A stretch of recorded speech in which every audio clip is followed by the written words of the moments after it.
Respected all parents and all my dear students, very good morning all of you. Students, welcome to the SST class. Today we will continue our chapter number 4 in history and the name of the chapter is the Mughal Emperor. Students, this chapter we were also doing in our previous video and today we will complete the chapter. Today we will read about some more Mughal Emperor. But before starting the chapter, the thought of the day is you never fail until you stop trying. You never fail until you stop trying.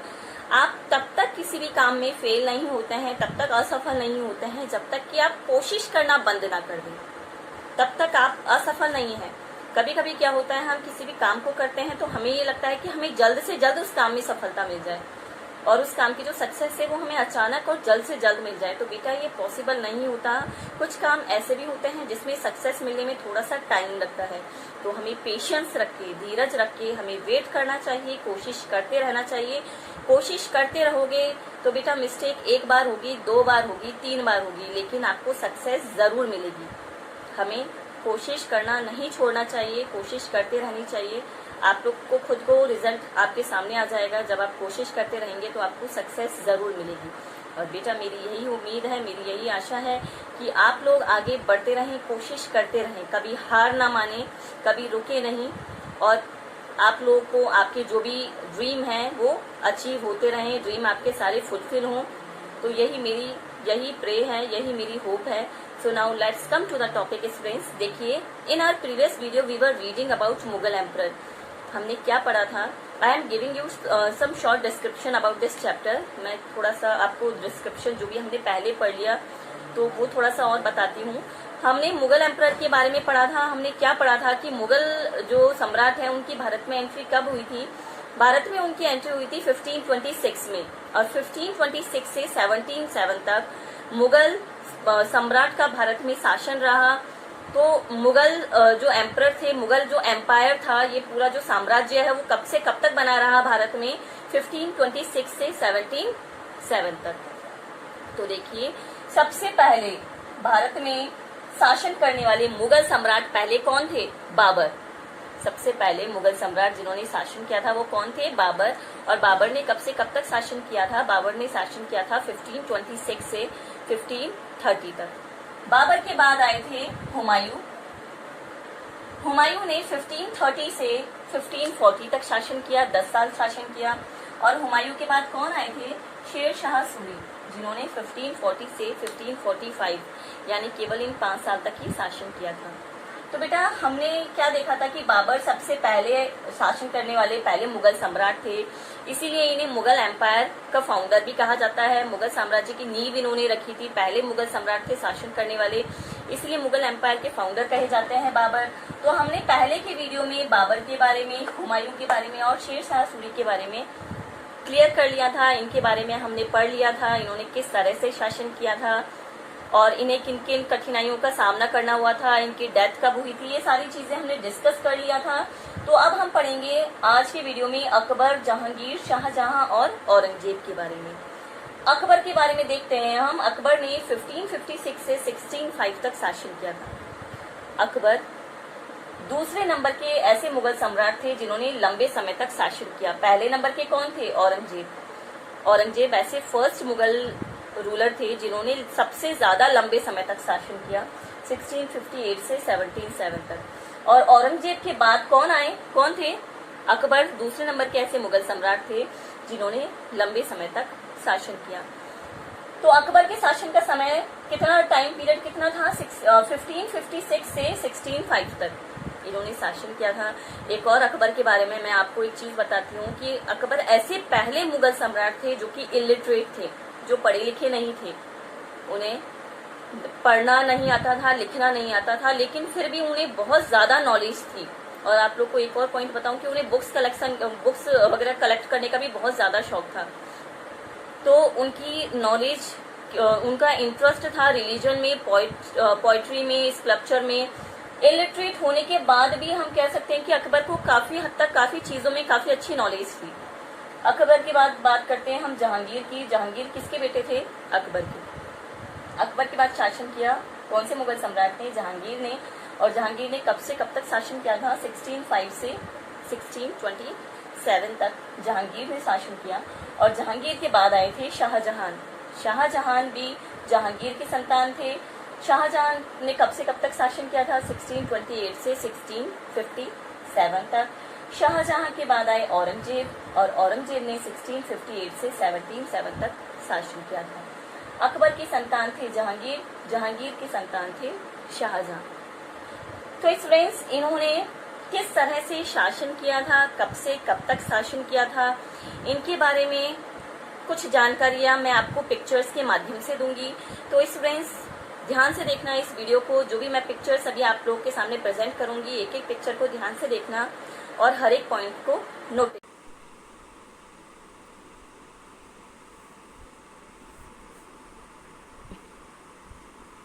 तो आइए बच्चों, जानते हैं सबसे पहले मुगल सम्राट अकबर के बारे में। Akbar spent his entire childhood learning how to fight and hunt. देखिए, अकबर ने अपना पूरा बचपन फाइट और हंट सीखने में बिता दिया। He had no interest in learning how to read and write. उनका ये जानने में कोई इंटरेस्ट नहीं था कि पढ़ना कैसे है और लिखना कैसे है। However Akbar was the only Mughal emperor who was illiterate. यानी अकबर ही ऐसे पहले मुगल सम्राट थे जो कि इलिटरेट थे, वो पढ़े लिखे नहीं थे। And still had a penchant for knowledge, लेकिन फिर भी उन्हें काफ़ी ज़्यादा नॉलेज थी। Akbar was made king at the age of 13। Akbar को 13 साल की उम्र में राजा बना दिया गया था।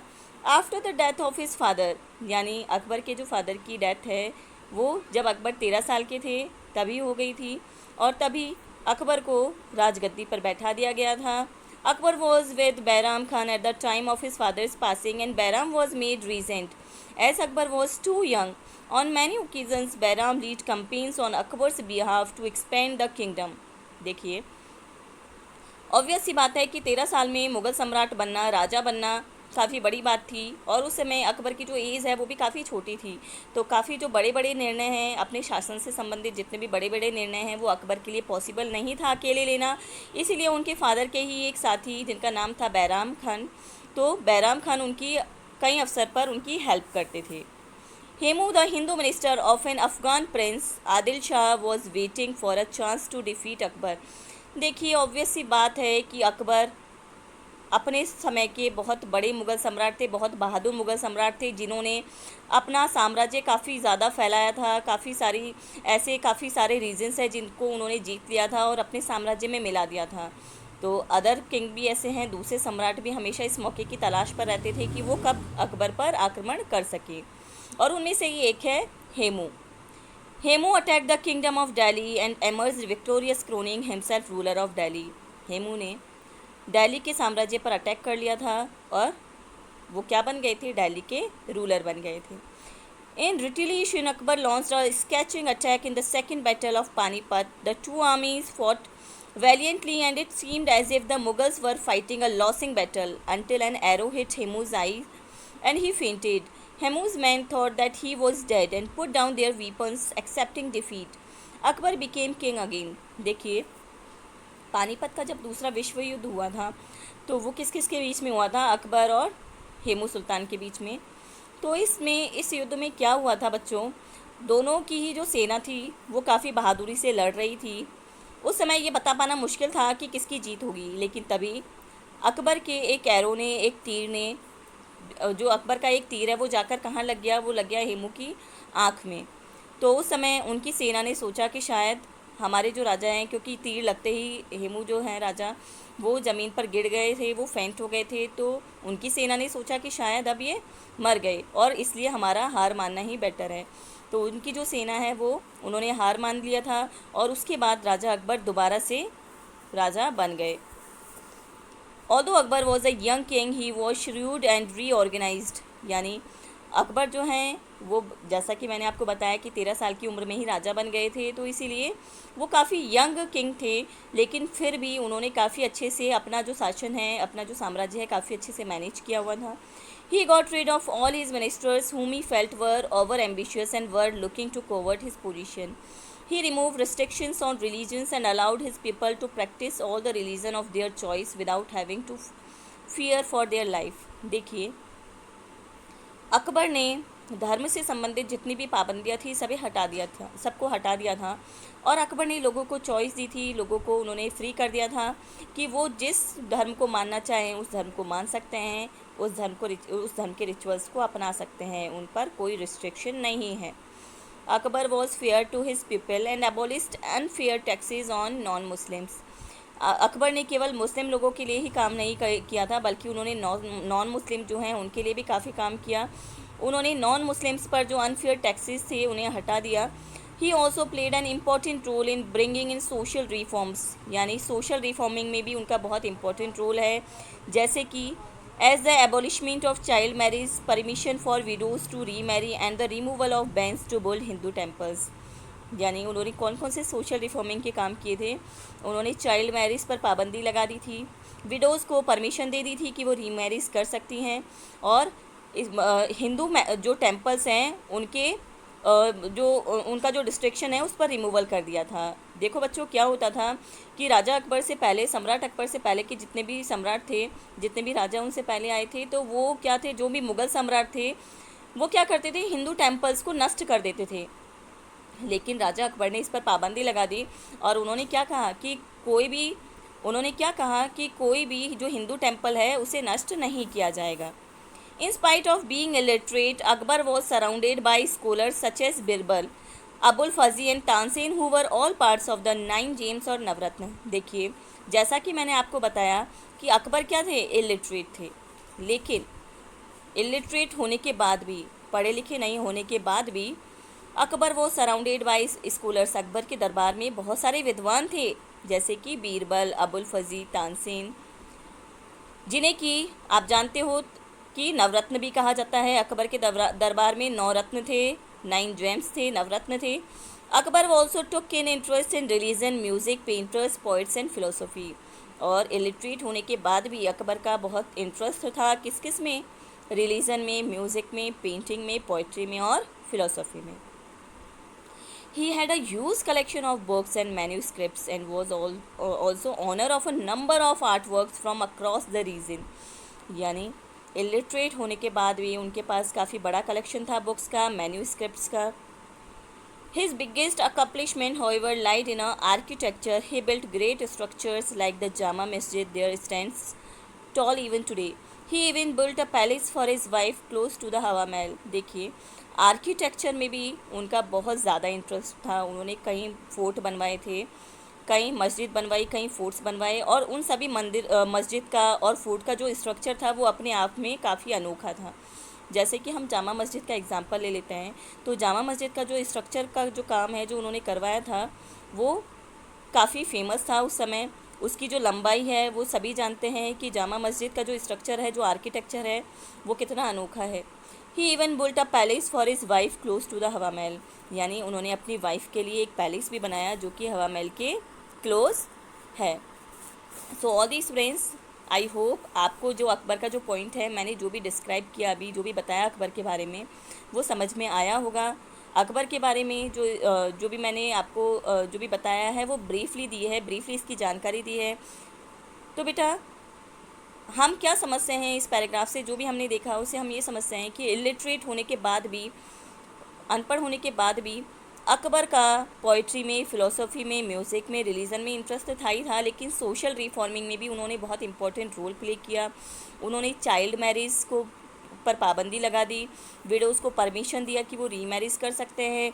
हिंदू टेम्पल्स जो हैं जिनको कि नष्ट किया जा रहा था मुग़ल सम्राट्स के द्वारा पहले, तो अकबर ने उस पर भी पाबंदी लगा दी। तो इस तरह से हम देख सकते हैं कि अकबर ने अपने टाइम में काफ़ी इम्पोर्टेंट और काफ़ी फेमस थे, वो काफ़ी इम्पोर्टेंट रोल प्ले किया था। तो बच्चों, अब हम जानेंगे मुग़ल सम्राट जहांगीर के बारे में।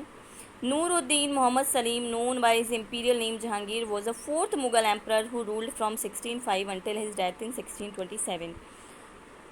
देखिए, जहांगीर का पूरा नाम नूरुद्दीन मोहम्मद सलीम था और उनका इंपीरियल जो नेम है वो जहांगीर था। ये चौथे मुग़ल सम्राट थे जिन्होंने 1605 से 1627 तक शासन किया, पर 1627 में इनकी डेथ हो गई और उसके बाद इनके बेटे शाहजहाँ ने शासन को संभाला। Pattern of arts and literature, Jahangir was fascinated with art, science and architecture. देखिए जहांगीर का बहुत इंटरेस्ट था आर्ट में, साइंस में और आर्किटेक्चर में, बहुत फैसिनेटेड होते थे वो आर्ट, साइंस और आर्किटेक्चर से। He wrote his autobiography Tuzuki Jahangiri in Turki. Jahangir ने अपनी ऑटोबायोग्राफी, जिसे कि तुजुकी जहांगीरी भी कहा जाता है, वो टर्किश भाषा में लिखी। The art of Mughal paintings reached great heights under Jahangir's reign. देखिए मुग़ल पेंटिंग्स जहांगीर के समय में बहुत फेमस हुई। His interest in painting also served his scientific interest in nature. और बेटा बच्चों, जो जहांगीर की जितनी भी पेंटिंग्स थी, तो उन पेंटिंग्स में उनका नेचर के प्रति क्या इंटरेस्ट है, क्या साइंटिफिक इंटरेस्ट है, वो भी शो होता था। यानी उनकी जितनी भी जो पेंटिंग्स थी, तो उनमें से मोस्टली जो है वो किसको डेडिकेटेड थी, वो नेचर के लिए डेडिकेटेड थी। Monuments built by Jahangir. देखिए जहांगीर ने कौन कौन से मॉन्यूमेंट्स बनवाए थे। Noorjahan tomb, Jahangir fort, the घुमक्कर। तो ये सारे जो फोर्ट हैं, मॉन्यूमेंट्स है, ये किसके द्वारा बनवाए गए थे, ये बनवाए गए थे जहांगीर के द्वारा। Amongst the most highly regarded Mughal architecture dating from Jahangir's reign is the famous Shalimar garden in Kashmir. देखो बच्चों, जहांगीर ने अपने समय में बहुत सारे मॉन्यूमेंट्स बनवाए थे, पर उन सभी में सबसे फेमस है कश्मीर का Shalimar garden. The world's first seamless celestial globe was built by Mughal scientist under the patronage of Jahangir. देखिए वर्ल्ड का पहला सीमलेस सेलेस्टियल ग्लोब किस समय बनवाया गया था, वो बनवाया गया था जहांगीर के शासनकाल के समय में। तो बच्चों हमने पढ़ा जहांगीर के बारे में कि जहांगीर ने किस तरह से शासन किया, कितने सारे उन्होंने मॉन्यूमेंट्स भी बनवाए थे। उन्होंने भी अपने शासनकाल में काफ़ी इंपॉर्टेंट रोल प्ले किया था, लेकिन 1627 में उनकी डेथ हो गई। उनकी डेथ किसी युद्ध में नहीं हुई थी, बल्कि बीमार हो गए थे वो, और बीमारी की वजह से उनकी डेथ हो गई थी। और फिर उसके बाद जो शासन है वो किसने संभाला, वो संभाला उन्हीं के बेटे शाहजहाँ ने। तो देखिए बच्चों, अब हम पढ़ेंगे शाहजहाँ के बारे में, जो कि किसकी संतान थे, जहांगीर की। Who was Shah Jahan? Shah Jahan was the third son of the emperor Jahangir. Shah Jahan जो हैं वो जहांगीर के तीसरे बेटे थे। And a grandson of the emperor Akbar, और किसके ग्रैंड सन थे, सम्राट अकबर के। He was born in Lahore on January 5, 1592। Shah Jahan का जन्म लाहौर में 5 जनवरी 1592 में हुआ था। In 1612 when his title was still prince Khurram, he married Arjumand Banu Begum. और 1612 में जब उन्हें प्रिंस का टाइटल दे दिया गया था, तो उन्होंने किससे शादी करी थी, उन्होंने शादी करी थी अर्जुमानंद बेनो बेगम से। Shahjahan trying to become a king. देखिए he was ambitious to gain the throne though he was third in line. देखिए शाहजहाँ जो हैं थ्रोन को पाना चाहते थे, राजगद्दी को पाना चाहते थे, लेकिन वो तीसरे नंबर की लाइन में तीसरे नंबर पर थे। मतलब क्योंकि वो तीसरे नंबर की संतान थे, तो ऑब्वियसली उससे पहले शाहजहाँ से पहले भी दो उनकी जहांगीर की जो संतान है वो पहले से ही उनका ज़्यादा हक था राजगद्दी पर। In 1622 he staged an unsuccessful rebellion against his father. और 1622 में उन्होंने अपने फादर के अगेंस्ट विद्रोह किया, जिसमें वो सक्सेसफुल नहीं रहे। As a consequence he spend the following 3 years travelling around the kingdom waiting for his father to forgive him. और उसके बाद उन्हें साम्राज्य से निकाल दिया गया। 3 साल तक वो साम्राज्य के चारों ओर घूमते रहे ताकि उनके फादर उन्हें माफ़ कर दें। दे वर रिकॉन्सिल्ड इन 1625, और 1625 में शाहजहाँ को माफ़ कर दिया गया अपने फादर द्वारा। And Jahangir died 2 years later, और उसके 2 साल बाद ही जहांगीर की मृत्यु हो गई। With support from his wife's family, अपनी वाइफ्स की फैमिली के सपोर्ट से Shahjahan proclaimed himself emperor at Agra in February 1628। Shahjahan ने अपने आप को आगरा का सम्राट घोषित किया। कब किया था घोषित? फरवरी 1628 में। Shah Jahan architecture. Shah Jahan passionate interest in architecture. देखिए शाहजहाँ का आर्किटेक्चर में बहुत ज़्यादा इंटरेस्ट था। Famous for architectural works and artistic splendour. At 15 he redesign the imperial apartment in Kabul. देखिए शाहजहाँ, जैसा कि मैंने बताया, आर्किटेक्चर में उनका बहुत ज़्यादा इंटरेस्ट था, इसलिए वो फेमस माने जाते थे आर्किटेक्चरल वर्क्स के लिए, आर्टिस्टिक स्प्लेंडर के लिए। और जब उनकी उम्र केवल 15 साल की थी, तो उन्होंने काबुल के इम्पीरियल अपार्टमेंट को दोबारा से डिज़ाइन करवाया। Shah Jahan is best known for the creation of Mughal's most magnificent creation, the Taj Mahal. देखिए जैसा कि आप सभी जानते हैं, ताजमहल के बारे में सबने सुना है, सब जानते हैं। तो शाहजहाँ को जाना जाता है किसके क्रिएशन के लिए? ताजमहल के क्रिएशन के लिए। Shahjahan is also credited for building some of the most renowned Mughal structures such as Delhi Red Fort, Pearl Mosque, Jama Masjid, Diwani M and Diwani Khas etc. तो शाहजहाँ ने केवल ताजमहल का ही नहीं बल्कि और भी काफ़ी बड़े बड़े मॉन्यूमेंट्स का निर्माण करवाया था, जिनमें Red Fort, Pearl Mosque, Jama Masjid, Diwani खास, ये सारे मॉन्यूमेंट्स हैं। देखिए ये ताजमहल है जिसका निर्माण किसके द्वारा करवाया गया था? शाहजहाँ के द्वारा। रेड फोर्ट और जामा मस्जिद, तो ये कुछ फेमस मॉन्यूमेंट्स हैं जिनका निर्माण करवाया गया था शाहजहाँ के द्वारा, क्योंकि शाहजहाँ का बहुत ज़्यादा इंटरेस्ट था आर्किटेक्चर में और वो अपने समय में आर्किटेक्चरल वर्क्स के लिए फेमस माने जाते थे। तो देखिए बच्चों, अब हम पढ़ेंगे औरंगजेब के बारे में। औरंगजेब बॉर्न इन 1618, औरंगजेब का जन्म 1618 में हुआ था। Was considered as the last great Mughal emperor, और वो लास्ट ग्रेट महान मुग़ल सम्राट माने जाते थे। He was the third son of Shah Jahan, वो शाहजहाँ के तीसरे नंबर के बेटे थे। एंड मुमताज़ महल, वो शाहजहाँ और मुमताज़ महल के तीसरे बेटे थे। By the time he turn 16, और जैसे ही वो 16 साल के हुए, Shahjahan gave him the post of the governor of Deccan, तो शाहजहाँ ने उन्हें डिकेन का गवर्नर बना दिया। Aurangzeb move to Kirki in the Deccan region, Aurangzeb Deccan region के किरकी जगह पर गए, किरकी नाम की जगह पर गए, विच ही रीनेम्ड औरंगाबाद, और जिसका नाम उन्होंने क्या रख दिया? Aurangabad, after him. In 1637 he married Rabia Durrani, and it was around this time that Shahjahan began to favor his eldest son Dara Shikhon, यानी 1637 में उन्होंने रबिया दुरानी से शादी कर ली। And it was around this time, और यही वो समय था जब Shahjahan began to favour his eldest son, तो शाहजहाँ ने अपने सबसे बड़े बेटे दारा शिखोन को फेवर करना स्टार्ट कर दिया। Aurangzeb soon earned his father's disfavour, Aurangzeb को धीरे धीरे अपने फादर का फेवर मिलना बंद हो गया। And was asked to step down from his post, और उसके फादर ने, औरंगजेब के फादर ने उन्हें फोर्स किया कि वो अपनी पोस्ट को छोड़ दें। However after mending ties with his father he was made governor of Gujarat, तो जैसे ही उनका वापस से टाई अप हो गया अपने फादर के साथ, ही वॉज मेड गवर्नर, तो उन्हें वापस से गवर्नर बना दिया गया गुजरात का। वेयर ही डिड वेल, जहाँ पर उन्होंने बहुत अच्छे से शासन किया। एंड वॉज रिवार्डेड बाय 1647 में he was made governor of Balkh and Badakhshan, present day Afghanistan and Tajikistan, replacing his inactive brother Murad Bakhsh, यानी कि देखिए 1647 में वो बल्ख और बदख्शान के गवर्नर बन गए, जिसको कि प्रेजेंट में अफ़गानिस्तान और तजाकिस्तान के नाम से जाना जाता है।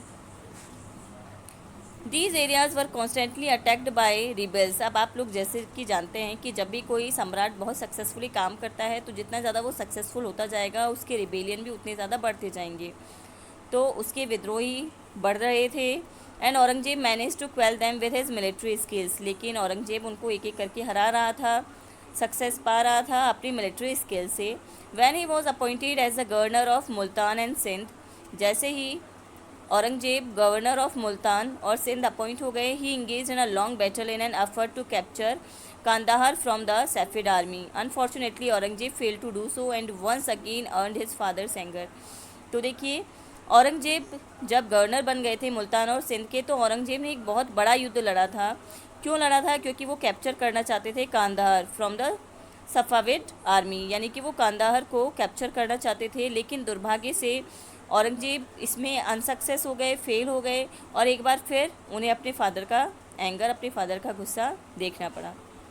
Aurangzeb was once again appointed the governor of Deccan, लेकिन वापस से उनका अपने फादर के साथ टाई अप हो गया और वो गवर्नर बन गए डिकेन के। He set out to expand the Mughal empire but was stopped by his father and an eldest brother every time. देखिए वो अपने मुगल साम्राज्य को बढ़ाना चाहते थे, लेकिन हर बार उन्हें उनके फादर द्वारा और अपने बड़े भाई द्वारा रोक दिया जाता था।